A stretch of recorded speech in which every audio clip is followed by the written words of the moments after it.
تو یہ حضور کا جملہ کتنا خوبصورت ہے، اور اگر نہیں ہم اللہ کی تقسیم پہ راضی ہوں گے تو کیا کریں گے؟ حدیث میں آتا ہے جب بچہ شکم مادر میں 120 دن کا ہوتا ہے تو فرشتہ آ کے 4 چیزیں لکھ جاتا ہے، ان میں سے ایک چیز اس کا رزق ہے کہ ساری زندگی میں اس کو کتنا رزق ملے گا۔ اب جتنا لکھا گیا ہے الٹی چھلانگے بھی لگائے اس سے زائد نہیں ملے گا، اور جب لکھا گیا ہے اس سے پہلے نہیں ملے گا۔ تو پھر اس رزق کے لیے ٹینشن کی ضرورت کیا ہے؟ رزق کے لیے کام کرے، محنت کرے۔ شاید میں نے کسی درس قرآن میں اس حوالے سے بات کی تھی۔ حضرت شیخ سعدی شیرازی فرماتے ہیں کہ ایک شخص جنگل میں گیا، اس نے دیکھا ہے کہ ایک لومڑی ہے جس کے ہاتھ پاؤں ہی نہیں ہے۔ سوچنے لگا مالک سے رزق کیسے دیتا ہوگا تو درخت پہ چڑھ کے بیٹھ گیا۔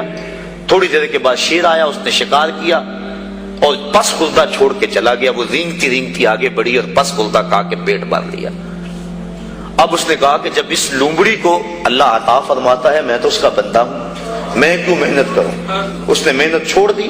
ایک دن فاقے سے کاٹا، دوسرا دن فاقے سے کاٹا، تیسرے دن جب حالت غیر ہونے لگی تو آواز آئی بندے میں لومڑی کو بغیر کسی محنت کے دے سکتا ہوں، تجھے نہیں دیکھ سکتا، تجھے بھی عطا کر سکتا ہوں، لیکن لومڑی نہ بن، شیر بن، خود کما اور اوروں کو بھی کھلا، نہ کہ لومڑی کی طرح جو ہے وہ بن کے بیٹھ جائے۔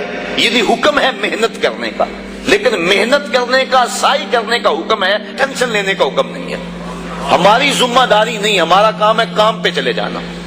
دیکھو نا، آپ کسی فیکٹری میں کام کرتے ہیں، 8 گھنٹے کی ڈیوٹی ہے وہاں کام کی، تو آپ مزدوری کرتے ہیں یا کوئی کام کرتا ہے، مالک بیل دے کے آپ کو بلا لیتا ہے دفتر میں، 2 گھنٹے وہاں بٹھائے رکھتا ہے، آپ کو پریشانی ہونی چاہیے کہ وہاں کام جو ہے وہ نہیں ہو رہا؟ آپ کو کیا غرض؟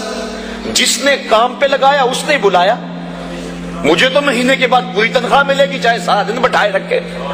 تو ٹینشن نہیں ہوتی کہ 8 گھنٹے میرے پورے ہونے ہیں۔ جس رب نے رزق لکھا ہے وہ کہتا ہے چھوڑ کاروبار، حیا علی الصلاۃ، حیا علی الفلاح، آجا اب میری چوکھٹ پہ آجا، رات پڑ گئی اب سو جا، اب کام نہ کر۔ جس نے لکھا ہے، جس نے کام پہ لگایا ہے، وہ کہتا ہے اب جمعے کی اذان ہو گئی ہے، اب کاروبار بازار البیع، اب چھوڑ دے کاروبار۔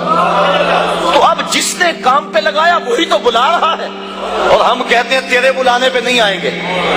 تو مالک بلائے اور بندہ دفتر میں نہ جائے تو وہ فیکٹری سے نکالے گا کہ نہیں؟ یا حالات کشیدہ ہو جائیں گے کہ نہیں؟ ٹینشن بنے گی کہ نہیں؟ تو اگر آسودہ رہنا ہے، فیکٹری میں کام بھی کرنا ہے، تو پھر مالک سے بنا کے رکھنی ہوگی نا۔ اگر رزق اس کا کھانا ہے اور اس کی نہیں ماننی تو پھر اٹینشن تو ہوگی، پھر کہا جائے گا جی رزق بڑا ہے سکون نہیں ہے، پتہ نہیں کسی نے تویز ڈال دی ہوئے ہے، کسی عمل نے جادو کر دیا ہوا ہے، پھر مصیبت بنی ہے۔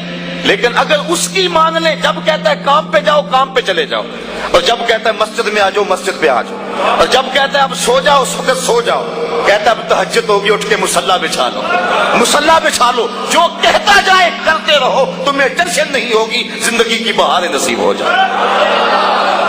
حضور نے ارشاد فرمایا اللہ کی تقسیم پہ راضی ہو جاؤ، اللہ کی تقسیم پہ راضی ہو جاؤ، تم غنی بن جاؤ گے، تم گداگر نہیں رہو گے، تم گداگر نہیں رہو گے، غنی بن جاؤ گے، کروڑ پتی ہو کر بھی کمینے نہیں ہوگے، تمہاری جیب میں کچھ بھی نہیں ہوگا لیکن غنا کی سلطنت کے بادشاہ ہوگے۔ اس کی تقسیم پہ راضی ہو جاؤ۔